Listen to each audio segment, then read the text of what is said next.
കഴിഞ്ഞ ഒരു മണിക്കൂറിനുള്ളിൽ നിങ്ങൾ എത്ര തവണ നിങ്ങളുടെ ഫോൺ സ്ക്രോളുകൾ ചെയ്തിട്ടുണ്ടാകും?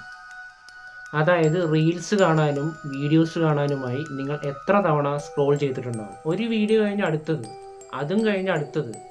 ഇങ്ങനെ വീഡിയോകൾ കണ്ട് കണ്ട് അല്ലെങ്കിൽ റീൽസ് കണ്ട് കണ്ട് സമയം പോയത് അറിയാതെ നിങ്ങൾ എപ്പോഴെങ്കിലും ഇരുന്നിട്ടുണ്ടോ? അങ്ങനെ ഇരുന്നിട്ടുണ്ടെങ്കിൽ നിങ്ങളെ ബാധിച്ചിരിക്കുന്നത് ഒരു പുതിയ രോഗമാണ്, ബ്രെയിൻ റോട്ട്. ഈ വാക്ക് ഇപ്പോൾ ഇന്റർനെറ്റിൽ തീപിടിച്ചിരിക്കുകയാണ്. എന്താണ് ഈ ബ്രെയിൻ റോട്ട്? ഇത് നിങ്ങളുടെ തലച്ചോറിനെ എങ്ങനെ നശിപ്പിക്കുന്നു? ഇതിൽ നിന്ന് നമുക്ക് എങ്ങനെ രക്ഷ നേടാം? ഇന്ന് നമ്മൾ സംസാരിക്കാൻ പോകുന്നത് ഈ ബ്രെയിൻ റോട്ടിനെ പറ്റിയാണ്. അപ്പോൾ നേരെ വീഡിയോയിലേക്ക് പോകാം.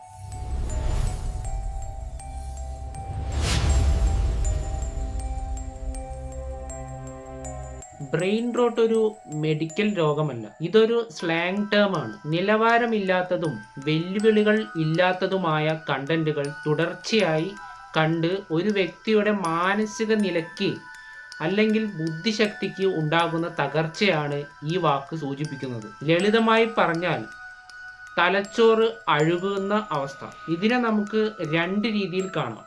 നിലവാരം കുറഞ്ഞ കണ്ടന്റ്, നമ്മൾ കാണുന്ന റീൽസ്, ഷോർട്സ് അല്ലെങ്കിൽ പെട്ടെന്ന് വൈറലാകുന്ന അർത്ഥമില്ലാത്ത മീമുകൾ. ഇത് നമ്മുടെ ചിന്താശേഷിയെ ഉത്തേജിപ്പിക്കുന്നില്ല, മറിച്ച് ഒരു തരം മരവിപ്പാണ് ഉണ്ടാക്കുന്നത്. ഇപ്പോഴത്തെ ജെൻസി അല്ലെങ്കിൽ ജെൻ ആൽഫ പിള്ളേര് ഉപയോഗിക്കുന്ന ചില വേർഡുകളുണ്ട്. അതായത് റിസ്, ഗ്യാത്ത്, സ്കിബിഡി എന്ന് പറയുന്ന വേർഡുകൾ. അപ്പം ഞാനും ടൂക്കിയാണ്, എനിക്കും അറിയില്ല ഇതിൻ്റെ അർത്ഥം. അതുപോലെ പുറത്തുനിന്ന് കേൾക്കുന്ന ഒരാൾക്ക് ഇത് കേട്ട് കഴിഞ്ഞാൽ മനസ്സിലാകില്ല. ഇത്തരം ബ്രെയിൻ റോട്ടുകൾ കണ്ട് അതിലെ സ്ലാങ്ങുകൾ മാത്രം ഉപയോഗിച്ച് ബാഹ്യലോകവുമായി ഒരു ബന്ധവുമില്ലാതെ ജീവിക്കുന്ന ഒരു രീതി, അതാണ് ബ്രെയിൻ റോട്ട്. ഓക്സ്ഫോർഡ് ഡിക്ഷണറി പോലും 2024 ഒരു പ്രധാന വാക്കായി തിരഞ്ഞെടുത്തത് ഈ ബ്രെയിൻ റോട്ടാണ്. അത്രയ്ക്ക് ലോകമെമ്പാടും പ്രശ്നമായി കൊണ്ടിരിക്കുകയാണ് ഈ ബ്രെയിൻ റോട്ട് എന്ന പ്രതിഭാസം അല്ലെങ്കിൽ ബ്രെയിൻ റോട്ട് എന്ന രോഗം. ഇനി നിങ്ങൾക്ക് ഈ ബ്രെയിൻ റോട്ട് ഉണ്ടോ ഇല്ലയോ എന്ന് എങ്ങനെ തിരിച്ചറിയാം? അതിൽ ഒന്നാമത്തേത് ഷോർട്ട് അറ്റൻഷൻ സ്പാൻ, അതായത് ശ്രദ്ധക്കുറവ്. 30 സെക്കൻഡിൽ കൂടുതലുള്ള വീഡിയോകൾ, അതായത് 30 സെക്കൻഡിലും മുകളിലുള്ള വീഡിയോസ് നിങ്ങൾക്ക് കാണാൻ മടി തോന്നാറുണ്ടോ? അല്ലെങ്കിൽ ഒരു നീണ്ട ലേഖനം വായിക്കാൻ നിങ്ങൾക്ക് മടി തോന്നാറുണ്ടോ? എങ്കിൽ നിങ്ങൾക്ക് ബ്രെയിൻ റോട്ടാണെന്ന് പറയാം. കാരണം തലച്ചോറ് എപ്പോഴും എളുപ്പമുള്ള കാര്യങ്ങളാണ് പെട്ടെന്ന് തിരഞ്ഞെടുക്കുക. രണ്ടാമത്തേത് നോൺസെൻസ് സ്ക്രോളിംഗ് അല്ലെങ്കിൽ മൈൻഡ്ലെസ് സ്ക്രോളിംഗ്. നിങ്ങളൊരു കാര്യം സെർച്ച് ചെയ്യാൻ വേണ്ടി നിങ്ങളുടെ ഫോൺ എടുത്തു, അതായത് ഒരു പ്രധാനപ്പെട്ട കാര്യമാണ്. അങ്ങനെ 5 മിനിറ്റ് കഴിഞ്ഞപ്പോൾ നിങ്ങൾ ആ സെർച്ച് ചെയ്യുന്ന കാര്യം മറന്ന് റീൽസും ഷോർട്സും കണ്ട് അങ്ങനെ ഇരുന്നു. ഇങ്ങനെ നിങ്ങൾ ഇരിക്കുന്നുണ്ടെങ്കിൽ നിങ്ങൾക്കും ബ്രെയിൻ റോട്ട് സംഭവിച്ചിരിക്കുന്നു എന്നാണ് അർത്ഥം. മൂന്നാമത്തേത് മീമുകളിൽ മാത്രം ചിരി, അതായത് വളരെ അപ്വേർഡായ അല്ലെങ്കിൽ ഒരർത്ഥവുമില്ലാത്ത ചില കോമഡികൾ അല്ലെങ്കിൽ ചില പ്രത്യേക സ്ലാങ്ങുകൾ മാത്രം കേൾക്കുമ്പോൾ ചിരി വരിക. ഉദാഹരണത്തിന് ഇപ്പോൾ യൂട്യൂബിലൊക്കെ സെർച്ച് ചെയ്താൽ കിട്ടും ഇറ്റാലിയൻ ബ്രെയിൻ റോട്ട് എന്ന്. ഇതാ ഞാൻ ഇവിടെ കാണിക്കാം, അപ്പം മനസ്സിലാവും. അപ്പം ഇത്തരം കോമഡികൾ കണ്ടിട്ട് നിങ്ങൾ ചിരിക്കുന്നുണ്ടെങ്കിൽ നിങ്ങൾക്ക് ബ്രെയിൻ റോട്ട് ആണെന്നാണ് അർത്ഥം. വേറൊരു ഉദാഹരണം പറഞ്ഞാൽ, ഒരു സിനിമ കാണുമ്പോൾ ആ സിനിമയിലെ കഥാപാത്രങ്ങളെ ശ്രദ്ധിക്കാതെ അതിനെ ഒരു മീമാക്കി എങ്ങനെ മാറ്റാം എന്നായിരിക്കും നമ്മൾ ചിലപ്പോൾ ചിന്തിക്കുക. കാരണം നമ്മുടെ തലച്ചോറിന് പെട്ടെന്നുള്ള ഡോപ്പാമിൻ ഹിറ്റുകൾക്ക് വേണ്ടിയാണ് ഇത്തരം മീമുകൾ അല്ലെങ്കിൽ ഇത്തരം ബ്രെയിൻ റോട്ട് കണ്ടന്റുകൾ നമ്മൾ കാണുന്നത്. എന്തുകൊണ്ടാണ് നമ്മൾ ഇതിന് അടിമപ്പെടുന്നത്? അതിന് കാരണം ഡോപ്പാമിൻ എന്ന ഹോർമോണാണ്. നമുക്കെല്ലാവർക്കും അറിയാം, ഡോപ്പാമിൻ എന്ന ഹോർമോൺ ഒരു ഹാപ്പി ഹോർമോണാണ്. ഏതൊരു അഡിക്ഷൻ എടുത്താലും അതിന് പ്രധാന കാരണം ഡോപ്പാമിൻ ആണ്. നമ്മൾ ഓരോ പുതിയ റീൽസ് കാണുമ്പോഴും നമ്മൾ പോസ്റ്റ് ചെയ്ത ഫോട്ടോസ്, വീഡിയോസ് ഇതിനൊക്കെ ധാരാളം ലൈക്ക് കിട്ടുമ്പോഴും നമ്മൾ ഇഷ്ടപ്പെടുന്ന പെൺകുട്ടി നമുക്ക് മെസ്സേജ് അയക്കുമ്പോഴും നമ്മുടെ തലച്ചോറിൽ ഡോപ്പാമിൻ എന്ന ഹോർമോൺ റിലീസ് ചെയ്യും. അതുകൊണ്ട് തന്നെ നമുക്ക് ഒരു സന്തോഷം.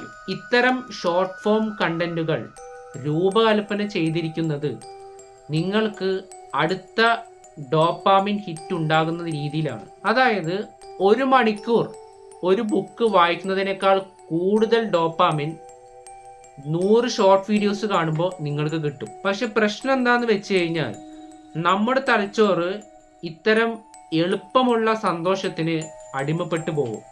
അപ്പോൾ ആ സമയത്ത്, അതായത് എളുപ്പമുള്ള സന്തോഷത്തിന് അടിമപ്പെട്ട് പോയി കഴിഞ്ഞാൽ നമുക്ക് കഷ്ടപ്പെട്ട് പഠിക്കണ്ട, കഷ്ടപ്പെട്ട് ജോലി ചെയ്യണ്ട.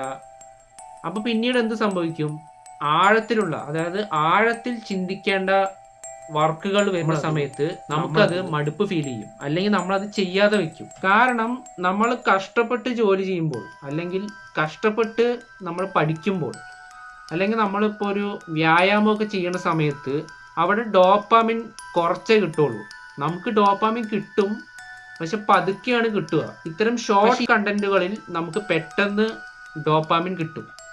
അപ്പം അങ്ങനെ പണി കുറഞ്ഞ ഡോപ്പാമിൻ കിട്ടുന്ന രീതിയിൽ നമ്മുടെ ബ്രെയിൻ മാറും. ഇത് കാരണം ബ്രെയിൻ ഫോഗ് അല്ലെങ്കിൽ ശ്രദ്ധക്കുറവ് ഇതെല്ലാം നമ്മുടെ തലച്ചോറിന് ബാധിക്കും. ഈ ബ്രെയിൻ റോട്ടിൽ നിന്നും എങ്ങനെ രക്ഷപ്പെടാം? ബ്രെയിൻ റോട്ട് ഒരു വലിയ പ്രശ്നമായി തോന്നുമെങ്കിലും ഇതിൽ നിന്നും രക്ഷപ്പെടാൻ വളരെ എളുപ്പമാണ്. നമുക്ക് നമ്മുടെ തലച്ചോറിനെ ഒന്ന് റീസെറ്റ് ചെയ്താൽ മാത്രം മതി. അതിൽ ഒന്നാമത്തേത് ഡോപ്പാമിൻ ഡിറ്റോക്സ്. ദിവസത്തിൽ കുറഞ്ഞത് 1 മണിക്കൂറെങ്കിലും മൊബൈൽ, TV, കമ്പ്യൂട്ടർ എന്നിവ മാറ്റിവെക്കുക. നിങ്ങൾക്ക് ബോറടിക്കാം, പക്ഷെ ആ സമയത്ത് വെറുതെ ഇരിക്കുക, അല്ലെങ്കിൽ നടക്കാൻ പോവുക. ബോറടി വരുമ്പോൾ ഒരു പുതിയ കാര്യങ്ങൾ ചിന്തിക്കുക, എന്തെങ്കിലുമൊക്കെ ഒരു പുതിയ കാര്യം ചിന്തിക്കുക, അല്ലെങ്കിൽ വ്യായാമം ചെയ്യുക, ജിമ്മിൽ പോവുക, അങ്ങനെയുള്ള കാര്യങ്ങളൊക്കെ ചെയ്യുക. രണ്ടാമത്തേത് ഇൻറ്റൻഷണൽ സ്ക്രോളിംഗ്. അതായത് നിങ്ങളൊരു കാര്യം സെർച്ച് ചെയ്യാൻ വേണ്ടി ഫോൺ എടുത്തു കഴിഞ്ഞാൽ ആ കാര്യം സെർച്ച് ചെയ്യുക, ആ ഫോൺ അവിടെ തന്നെ വെക്കുക. അല്ലാതെ ഫേസ്ബുക്ക്, യൂട്യൂബ്, ഇൻസ്റ്റാഗ്രാം ഇതൊക്കെ എടുത്ത് റീൽസും ഷോർട്സും കാണാതിരിക്കുക. മൂന്നാമത്തേത് ലോങ് ഫോം കണ്ടന്റ്. ഒരു നീണ്ട ലേഖനം വായിക്കുക, ഡോക്യുമെന്ററികൾ കാണുക, അതായത് ഒരു വലിയ ഡോക്യുമെന്ററി. മൂന്നാമത്തേത് ലോങ് ഫോം കണ്ടന്റ്, അതായത് മൂന്നാമത്തേത് ലോങ് ഫോം കണ്ടന്റ്, അതായത് ഒന്നുകിൽ ഒരു നീണ്ട കണ്ടന്റ്, അല്ലെങ്കിൽ ഒരു നീണ്ട ലേഖനം വായിക്കുക, അല്ലെങ്കിൽ ഒരു വലിയ ബുക്ക്. മൂന്നാമത്തേത് ലോങ് ഫോം കണ്ടന്റ്, അതായത് ഒരു നീണ്ട ലേഖനം വായിക്കുക, അല്ലെങ്കിൽ ഒരു ബുക്കിലെ 4-5 പേജുകൾ വായിക്കുക. അതും അല്ലെങ്കിൽ നിങ്ങൾ ഒരു 30 മിനിറ്റുള്ള ഡോക്യുമെന്ററി, അല്ലെങ്കിൽ 1 മണിക്കൂർ ദൈർഘ്യമുള്ള വീഡിയോസുകൾ കാണുക. ഷോർട്ട് ഫോം കണ്ടന്റുകൾ കാണാതെ ലോങ് ഫോം കണ്ടന്റുകൾ കാണുക. ഇത് നിങ്ങളുടെ ശ്രദ്ധാ ദൈർഘ്യം കൂട്ടാൻ സഹായിക്കും, അതായത് അറ്റൻഷൻ സ്പാന് കൂട്ടാൻ സഹായിക്കും. പിന്നെ വേറൊരു കാര്യം, ഇങ്ങനെ ലോങ് ഫോം കണ്ടന്റുകൾ കാണുന്ന സമയത്ത് അതിനിടയിൽ കൂടെ മറ്റു പരിപാടികളൊന്നും ചെയ്യാൻ പാടില്ല. അതും കൂടി ഒന്ന് ശ്രദ്ധിക്കണം. നാലാമത്തേത് ഒരു പുതിയ കാര്യങ്ങൾ പഠിക്കുക, അതായത് ഒരു പുതിയ ഭാഷ പഠിക്കുക, അല്ലെങ്കിൽ ഒരു പുതിയ ഹോബി തുടങ്ങുക, അതും അല്ലെങ്കിൽ ചെസ്സ് കളിക്കുക, അല്ലെങ്കിൽ ബുദ്ധി ഉപയോഗിച്ച് ചെയ്യേണ്ട കാര്യങ്ങൾ ചെയ്യുക.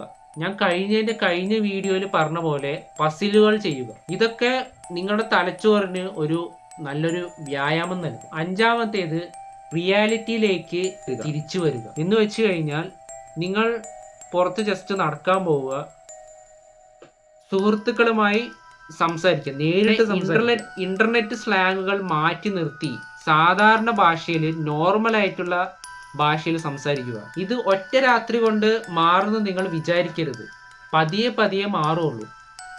അതുകൊണ്ട് കൺസിസ്റ്റന്റ് ആയിട്ട് ചെയ്തുകൊണ്ടിരിക്കുക, എന്നാലേ റിസൾട്ട് കാണുള്ളൂ. അപ്പോൾ ഈ ബ്രെയിൻ റോട്ട് എന്ന് പറയുന്നത് ഒരു തമാശയല്ല. ഇത് നമ്മുടെ സമയവും ചിന്താശേഷിയും കവർന്നെടുക്കുന്ന ഒരു കെണിയാണ്, അല്ലെങ്കിൽ ഒരു വൈറസാണ് ബ്രെയിൻ റോട്ട്. നിങ്ങളുടെ ജീവിതത്തിൽ ഈ മാറ്റങ്ങൾ വരുത്തി നോക്കൂ. ഞാൻ ഈ പറഞ്ഞ കാര്യങ്ങളൊക്കെ ചെയ്തു നോക്കൂ. നിങ്ങൾക്ക് തീർച്ചയായും വലിയ വ്യത്യാസം കാണാൻ പറ്റും. ഇനി നിങ്ങളുടെ സുഹൃത്തുക്കൾക്ക് ഇതുപോലെ ബ്രെയിൻ റോട്ട് ബാധിച്ചിട്ടുണ്ടെങ്കിൽ ഈ വീഡിയോ അയച്ചു കൊടുക്കുക.